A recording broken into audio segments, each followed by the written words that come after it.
right, y'all. Before we get into the next session, I do have to do a clarification. There is a clarification on the giveaway winner from the last session. It was actually Ya. And now, to make sure we are being fair, please only put one answer. So we've understood y'all are taking notes. Thank you. But please only put one answer, or we will go to the first person that did one answer. So Yaya Dumbia was the actual winner for the giveaway question. Thank you so much. With that being said, we are going to go ahead and get into our next session of the day, which is with Fidelity Investments giving us a resume review workshop. Okay, so we are here with Charles Carr III, and they are a university talent acquisition partner at Fidelity Investments. He holds a bachelor's degree in criminal justice and a master's degree in public administration from Tarleton State University. With over 3 years of experience in human resources, Charles is dedicated in helping students explore career options through internships and full-time employment. He works with the early career technologist team known as the LEAP program. With that being said, please let's give it up for Charles in the chat as well as in the emojis. Let's see it. Love to see all the emojis. I really do appreciate y'all having me here today just to kind of talk a little bit about resumes and how you can continue to improve yours, or little pointers that we can help with. So let's go ahead and start. So can everybody see? All right. So I really do appreciate the introduction as well. So once again, my name is Charles Carr. I work here at Fidelity Investments. I recruit for our early career technology space within our university talent team. So my title is pretty much university talent recruiter. So kind of starting out, we're going to talk a little bit about some of the techniques and tips that can help to land your dream job. So once again, this is myself. So really quick, what do you all think is the average time recruiters spend reviewing a candidate's resume?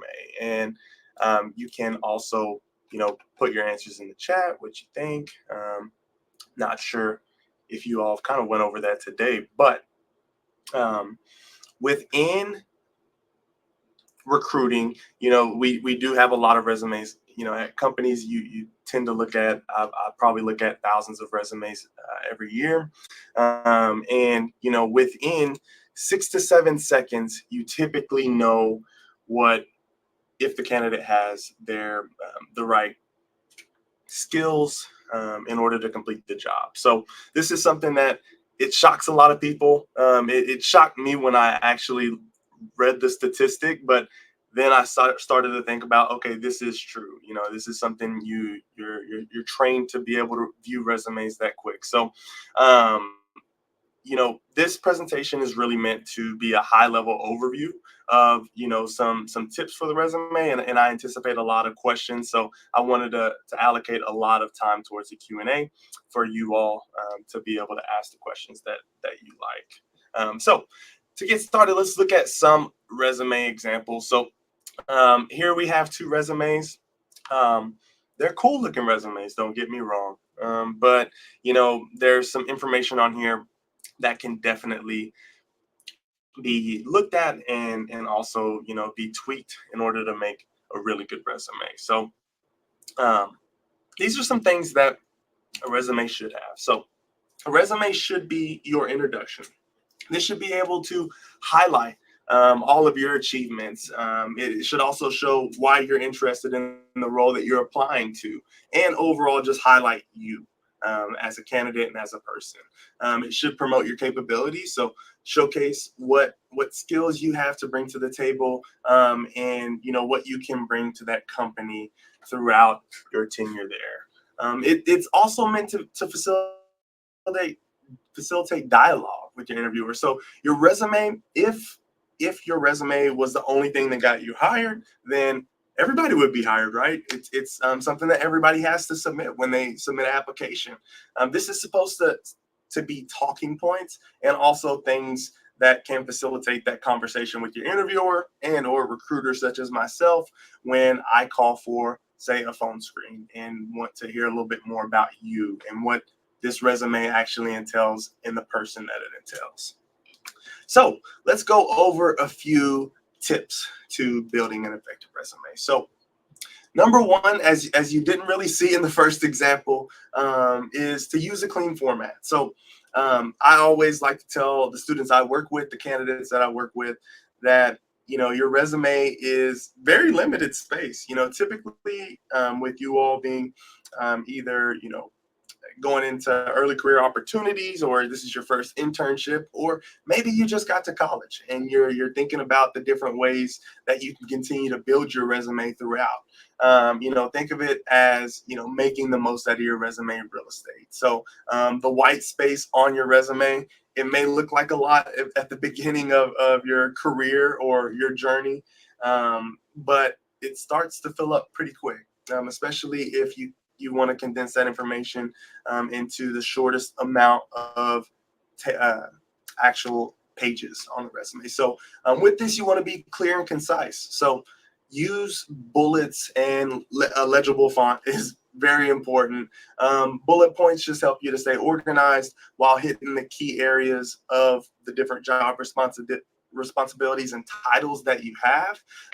But having a legible font can help with a multitude of things. One being actually saving you space. Some fonts take up more space than others. So, with this, I'd also say, use action verbs. So design, created, led, I implemented, things like that are going to show what you did in that role and what you can bring to the table. So the next thing is going to be focusing on quality content. So you want to avoid including personal information. And we'll kind of go over this in the next slide. But in your resume, one of the things that a lot of people do is put the full address on there. This is just one example. I tend to tell students to kind of steer away from that, because if this is your elevator pitch to somebody, and if this is somewhere where you're meeting someone for the first time, you don't really want your address out there. So always avoid including personal information. If there is personal information that the company needs, or the recruiter or the interviewer needs, you can tell them that over the phone or in the email that they send out. So keep content timely. So with your resume, you want to go in chronological order of just the time. So if you interned this summer and then you had an internship last summer, it should go below your internship this summer.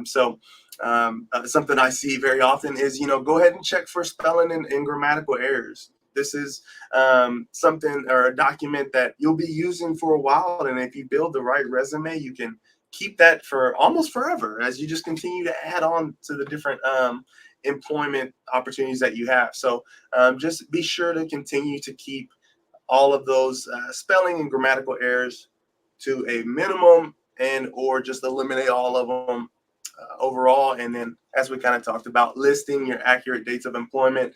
This is important just as a recruiter standpoint, being able to see when you worked somewhere, how long you worked there, and it also kind of helps with the background check once you are extended that offer. So next, we're going to highlight some key skills and experiences. So focus on relevant skills and experiences that align to your role. So when you are, let's say we are applying to a software engineering role here, you want to have your resume tailored towards, some computer science, some of the different projects and experiences that you have in the technology space, rather than filling your resume with some skills and experiences that might not, benefit this role. So you want to quantify specific accomplishments and results and use metrics to describe impact. So with this, saying how how much time or the amount of data, if we're talking about like a data scientist, the amount of data that you were able to clean, things like that. You want to use those specific metrics as talking points as well. As this is something that's really important in the early career space, emphasizing professional leadership and extracurricular activities, not hobbies. So as you all are, we're in Color Stack right now. This is a extracurricular activity. It does show leadership, that you are taking time out of your day to be able to learn a little bit more about how to progress your career. I always tell students, if you're doing something like a club, like a computer science club, or a technology club, put it on your resume. There's a lot of different things that you possibly work with that you'd be surprised that you had the skills to do it. And with this, kind of emphasizing not hobbies. You don't really have to keep hobbies on your resume. And as you continue to progress, your resume is going to become filled. So there's not going to be enough space for that in the future anyway. So last but not least, let's keep it professional. So utilize a professional email address. If you don't have a professional email address, I'd advise to create one now. You can also use your school email, but in your school email, there is an expiration date more than likely. So you want to make sure that you have an email on there that you're able to retrieve information from. Another big one, please do not put photos, pictures, or graphics on the resume.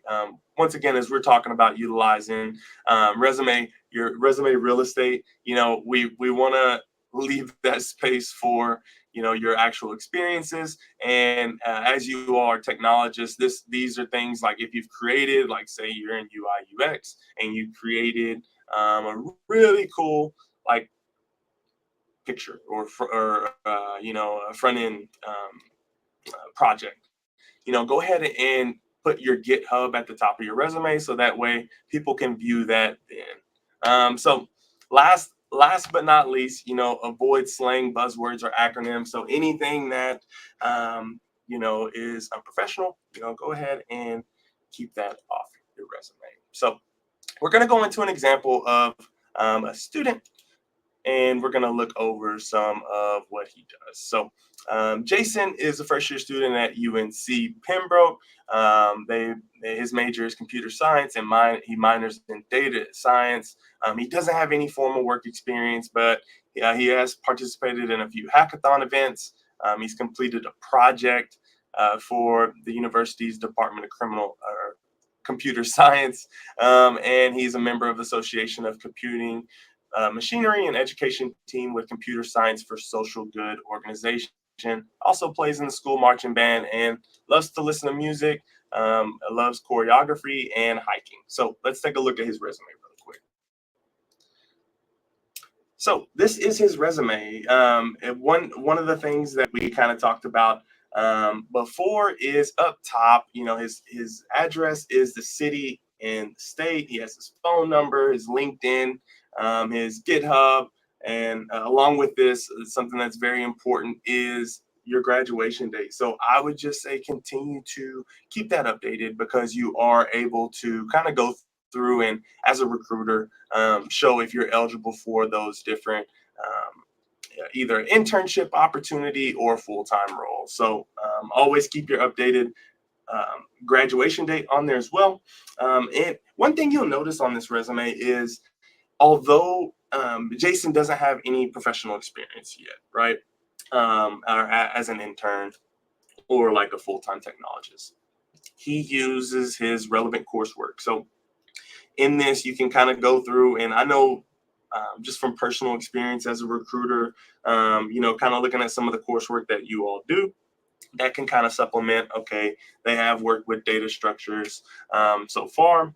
They've worked with Python programming, and just kind of going from there. Now, it doesn't fully supplement the work experience part, right? But it does give the person looking at your resume the opportunity to see the different classes you've worked with, and kind of evaluate how far you are along in your education.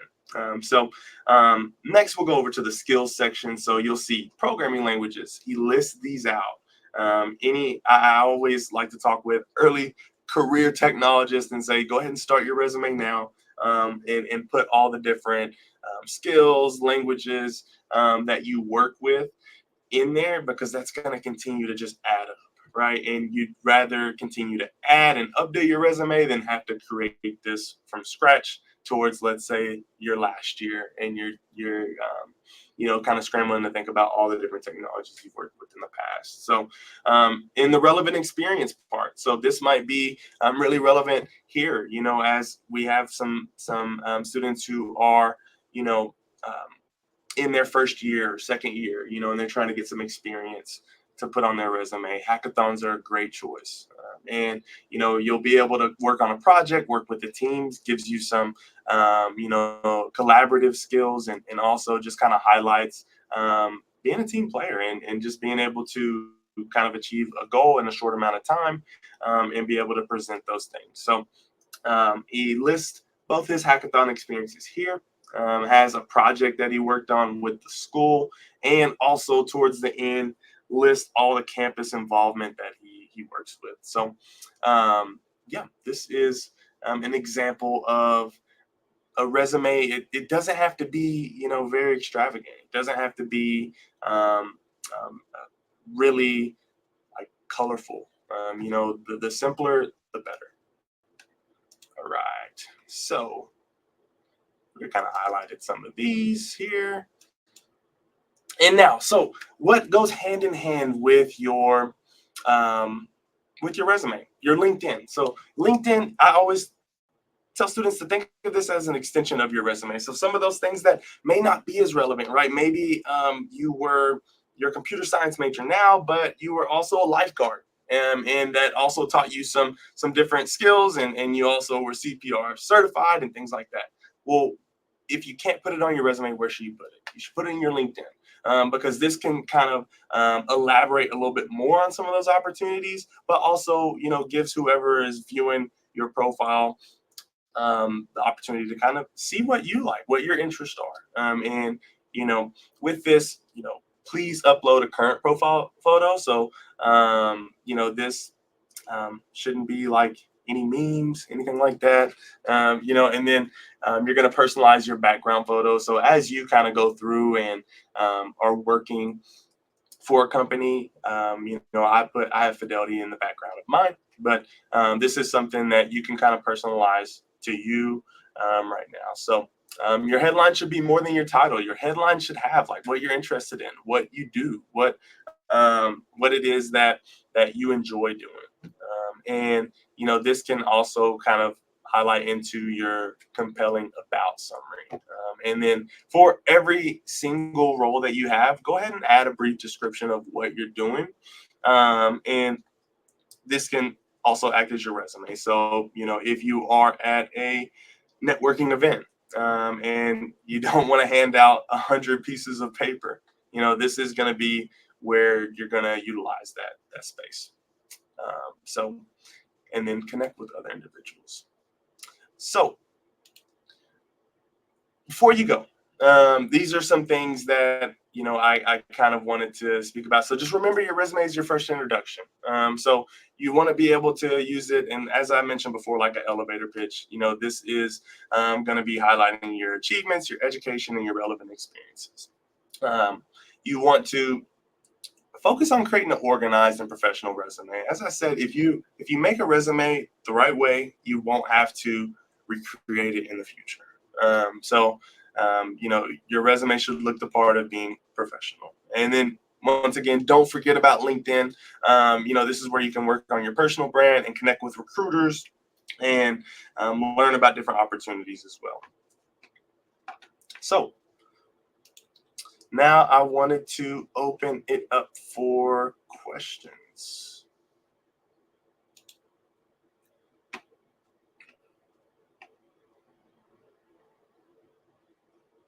All right. So, question we have, or what are some of the most common mistakes candidates make on their resumes, and how can we avoid them? So, some of the most common mistakes are, spelling mistakes.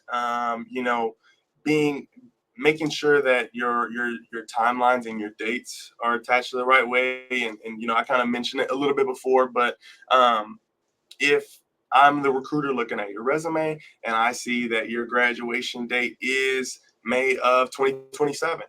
So I'm thinking about different internship opportunities. But if your resume is actually you're graduating in the following fall, then you would actually be looking for full-time opportunities. So this is something that could get in the way of you receiving a job, or not being eligible for the role that you were originally eligible for based on your resume.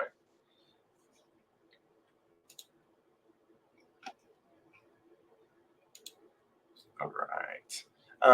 Aside from personal projects, what can one put on their resume to entice employers if they do not have any work experience? One thing I love to see, and this is just personal preference. It's really, I've been there. This is what got me into the early career recruiting spaces. I've been there looking for a job, looking for a role, but not knowing where to start because you have to get experience to have experience, right? So one of the things that college opportunities are useful for are being in different clubs and organizations. Taking on a specific role as maybe a president of the computer science field, or in engineering space, using some of those things to leverage gaining skills. So different projects you work on within there can help to supplement that. And I always tell students, not having experience is okay, but with your free time, are you learning different languages? Are you learning different tools? What are you doing to kind of continue to grow your skills? All right, so next question. All right, so this is an interesting one. How do you recommend formatting a resume to ensure it's both ATS friendly and appealing to human readers? So the ATS question is always an interesting one because some companies do use ATSs in order to kind of filter out candidates. One thing I can speak about at Fidelity is our ATS is just an ATS. We do have recruiters that read every single resume that we have. So if you apply, the amount of applicants we have, we review those resumes, and you know I would say to highlight with both, right? If you're applying somewhere that has an ATS that kind of filters candidates out, I bold. I tell students to bold those technologies that you have. So let's say in your technology section, you have a that you use Python, right? So if if I see it, me personally, in the skills section, I'm going to look for it in your project section or your work experience because you show Python, but I want to see where you've worked with that, and that can be a project in a class. That can be anything as simple as that. Um, but yeah, so that's what I'd say. Go ahead and bold those technologies within your job responsibility. So if you use Python to create code to etc. Go ahead and bold Python in that bullet point. Resume red flags. This is an interesting question too. So resume red flags, I'd say, are you know not your timeline's not adding up. So like if I'm looking at for example, if I'm looking at your resume and then I pull up your LinkedIn and you had a role on your resume or you had a role on your LinkedIn, but it's a different title than this and it's a whole different space and you're working on something completely different. That's going to be, I'd assume, a red flag. I don't like to think of resumes as having red flags, but more than likely they're just mistakes. So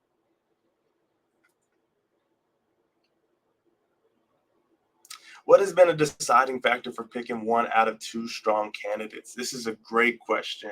There are different things I can kind of mention with that.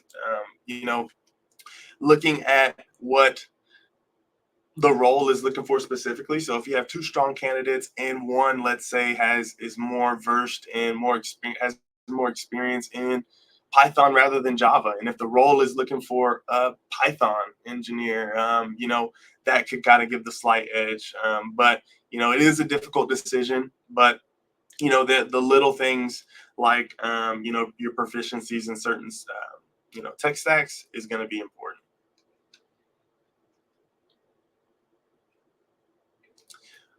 What would you recommend adding a relevant course, or would you recommend adding a relevant course you're going to take soon on the resume? I would.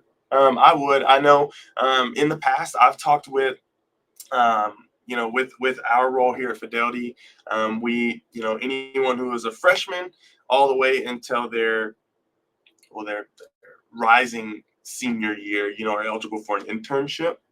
So I've talked with students who are freshmen that have a lot of skill sets, and they're also going to be gaining knowledge through a course that they have upcoming. So I tell them to go ahead and put that in.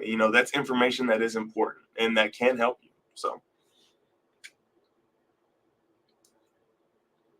when is it time to take the coursework off the resume? The coursework isn't something that's required. So if you have some pretty good experience and you're a part of certain clubs, things like that, you don't need to have it. It's not a must, but as you're probably needing more space, you can go ahead and take that coursework off. What's your opinion on cover letters? So that is another great point. I'd say with cover letters are going to be a lot more useful if you're reaching out to like a recruiter or a manager specifically. Like say you're on LinkedIn and you're like, hey, this is what I'm interested in. I'm interested in this role that you have.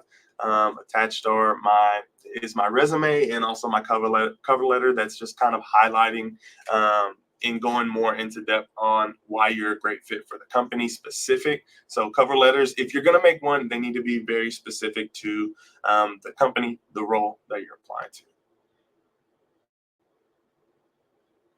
If I add no color and make my resume completely plain, will the recruiter feel bored with that kind of resume, or does do the words matter more?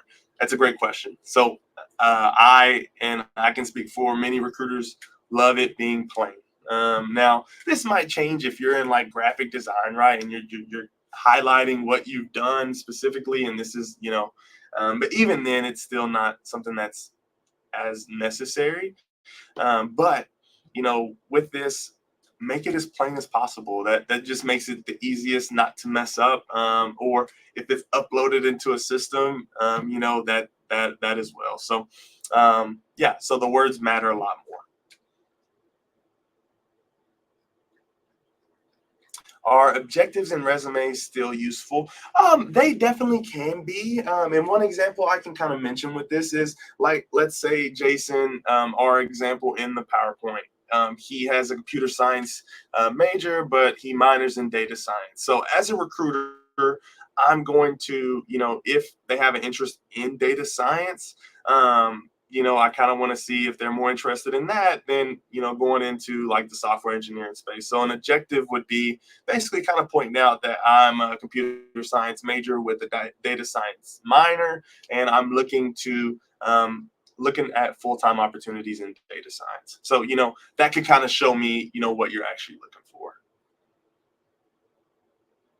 What are some components to keep in mind when wanting to make our resume specific towards a specific job posting? So you're in I kind of want to take a step back here. So, your resume, it doesn't have to be the one size fits all. You can have your resume and then make a copy of your resume towards, let's say, Fidelity Investments. I want to highlight, this in my resume as opposed to, it being more of a broad list of my work experiences.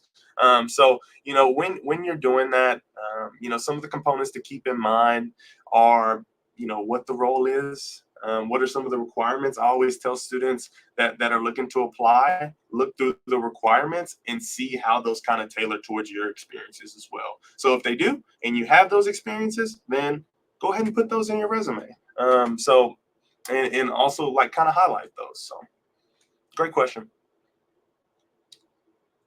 Can you elaborate how ATS affects our resume between us submitting until it gets to the recruiters to read? So this is just dependent on the specific ATSs that you use. I can speak for ours. Basically, the only thing it affects is the time. So we start from the earliest resume and we go from there. We are an equal opportunity employer, so we want to make sure that you all are being able to kind of be viewed and be reviewed. So through this, you can go in and, that's just an example from our company, but some other ATSs might filter by specific words. They might. I personally haven't worked with an ATS that does that. So, um, but yeah, But I've definitely heard about them. So, is LinkedIn used throughout the whole process, like the resume, or is it more for getting that introduction and reaching out? That's another great question. It is. I wouldn't say it's used throughout the whole process. Like one thing, as a student, and you, let's say, a recruiter such as myself reaches out to you, I definitely connect with that recruiter, just because you never know when opportunities come up, when they're going to post those opportunities. And if you don't have that role or don't get that role, that's not the end all be all. There may be another opening that comes up in the future. So I'd say maybe like the beginning, maybe the interviewer might review your resume or your LinkedIn, but it's more, it's not a necessity per se. All right.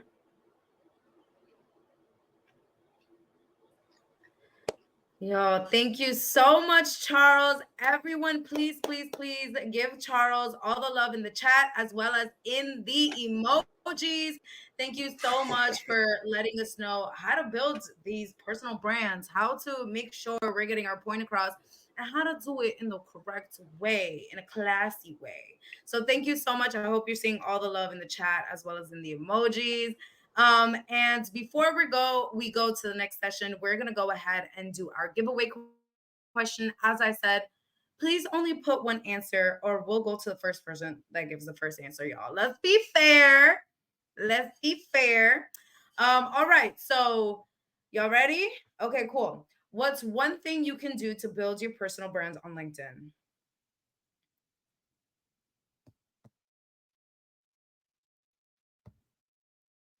Yeah, Color Stack team, I'm gonna need help with this one.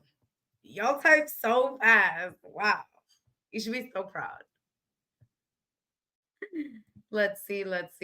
Color Stack team, let me know. It's giving. It's giving. Dun, dun, dun.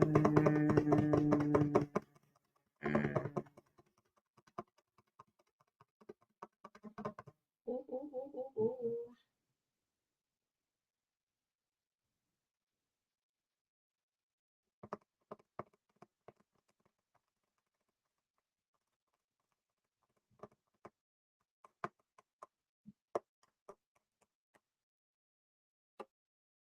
Carlos Rendon.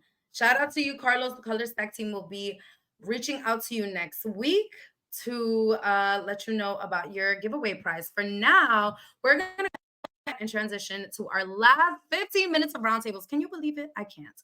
Last 15 minutes of roundtables in the lounge space. Remember, Fidelity will be hanging out in the social lounge to answer any questions that they didn't get into during the Q&A. Join us back at 3:45 to hear from the Color Stack team for an exciting announcement and answer questions you may have. So I will see you back at 3:45. Bye. Go have fun. Go chat. Go talk. Go network. Go socialize. Go ahead.